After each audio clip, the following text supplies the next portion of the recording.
तो आपका स्वागत है फिर से एक नए मूवी। दोस्तों, ये मूवी भी फैमिली ड्रामा कॉमेडी मूवी है। इसमें दिखाया गया है ना कि एक बड़ा घर का फैमिली रहता है, वो कैसे बाहर के नौकरों जैसे लोगों को अपना मानता है। दोस्तों, इस मूवी का IMDb रेटिंग 10 में से 6.1 का मिला है और इसका रिलीज डेट 1 जनवरी 1999 है। और इसमें आपको स्टार कास्ट में आपको चिरंजीवी देखने को मिलेंगे और इस मूवी का नाम है मैं हूँ रखवाला। दोस्तों, ये मूवी शुरू होता है। चिन्मय जो रहता है एक गांव में एक अमीर आदमी पड़े मियाँ यानी के लिए काम करता है और मजदूर होने के बावजूद चिन्मय के मन में पैदेमा के प्रति बहुत सम्मान और स्नेह है।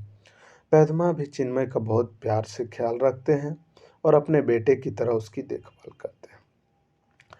पैदमा अपनी बड़ी बेटी गौरी और उसके पति बोछाबाई से नफरत करता है। प्रभावती मीना पैदमा की छोटी बेटी और वह अमेरिका से अपनी शिक्षा पूरा करने के बाद गांव आती है। प्रभावती चिन्मय की यह प्यार के उस भरोसे के साथ विश्वासघात होगा। बाद में चिन्मय भी प्रभावत के सच्चे प्यार को समझती है और उसे स्वीकार कर लेती है।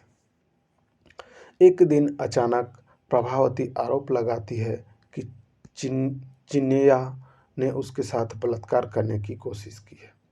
इससे पैदेया क्रोधित हो जाता है और चिन्मया को पीटता है और उसके घर से बाहर निकाल देता है।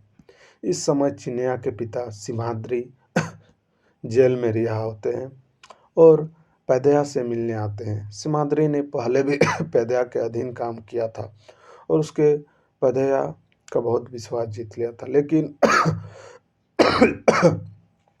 प्रभावती सिम्हाद्री को देखकर क्रोधित होता है और उसे घर से निकल जाने के लिए कहता है, क्योंकि कुछ साल पहले पैदेया की पत्नी लक्ष्मी की हत्या के लिए सिम्हाद्री को जेल भेज दिया गया है।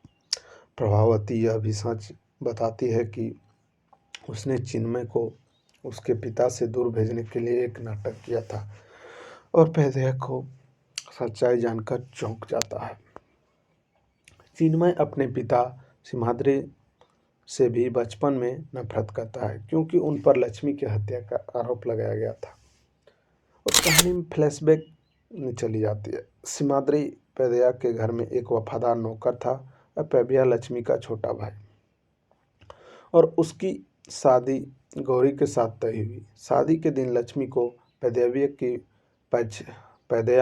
की संपत्ति लूटने की योजना के बारे में पता चलता है और वो शादी रद्द करने का फैसला करती है, लेकिन पैदेया भी लक्ष्मी को बुरी तरह से घायल कर देता है और उसे एक कमरे में छिपा देता है और शादी हो जाती है। लेकिन सिम्हाद्री लक्ष्मी को ढूंढ लेता है और उसके बारे में सच्चाई बताता है, लक्ष्मी की भाई के बारे में। तो इसके पहले कि वह जाकर शादी रोके, उससे पहले वहाँ मंगलसूत्र उसका जो भाई रहता है लक्ष्मी का, वो पहना चुका रहता है गौरी को। गौरी की जिंदगी प्रभावित होगी, इस लक्ष्मी मर चुकी है और सिम्हाद्री स्वीकार करता है कि उसने पैसों के लिए लक्ष्मी की हत्या कर दी है। लेकिन पैदेया इस पर विश्वास नहीं करता है क्योंकि सिम्हाद्री से मिलने जेल जाता है और सच्चाई पूछता है। सिम्हाद्री पैदेया को सारी सच्चाई बताता है। पैदेया जो है दोस्तों लक्ष्मी का पति है। बताता है कि और एक वादा लेता हूँ कि पैदेया को यह सच्चाई किसी और को नहीं बताना चाहिए क्योंकि तब गौरी अकेली होगी। पैदेया सहमत हो जाता है, लेकिन जो पैदवी को अपनी घर से बाहर भेज देता है। गौरी भी सच्चाई जाने और अपने पिता को समझे बिना अपना घर छोड़ देती है और कहानी वर्तमान में जाती है और प्रभावित पैदवी के छोटे भाई चिन्ना बाबू के बीच शादी की योजना बनाई जाती है और जो भाई बहनों में तीसरा है। शादी के दिन पैदेया यह सच्चाई सभी को बता देता है और पैदवी गौरी को मारने की कोशिश करता है, लेकिन सिम्हाद्री और ये पैदवी दोनों अच्छे दोस्त थे। आ जाते हैं और चाकू मार देता है और मर जाता है। पैदवी को यह सच्चाई जानने के बाद चिन्ना बाबू द्वारा मान दिया जाता है। मार दिया जाता है कि उसकी बहन लक्ष्मी और किसी नहीं बल्कि पैदवी ने ही मारा है। फिल्म का अंत चिन्मय और प्रभात के विवाह के साथ होता है। और दोस्तों इसमें क्या होता है कि ये सब जानने के बाद उन लोग दोनों दोस्त पैदवी और सिमन्ना साथ में मर जाते हैं, और इधर जो पैदवी का बेटा था उसके साथ शादी हो जाता है प्रभावती का, और दोनों हंसी खुशी रहने लगते हैं। दोस्तों ये मूवी अगर आप लोग देखना चाहते हैं, मैं हूँ एक रक्षक, तो ये मूवी आप लोग यूट्यूब में सर्च कीजिए, आपको मिल जाएगा। अगर आपको ये फैमिली ड्रामा कॉमेडी मूवी अच्छा लगता है तो ज़रूर एक बार देखें दोस्तों। अगर आपको ये अच्छा लगा तो लाइक, कमेंट और सब्सक्राइब और शेयर करना ना भूलें। धन्यवाद दोस्तों।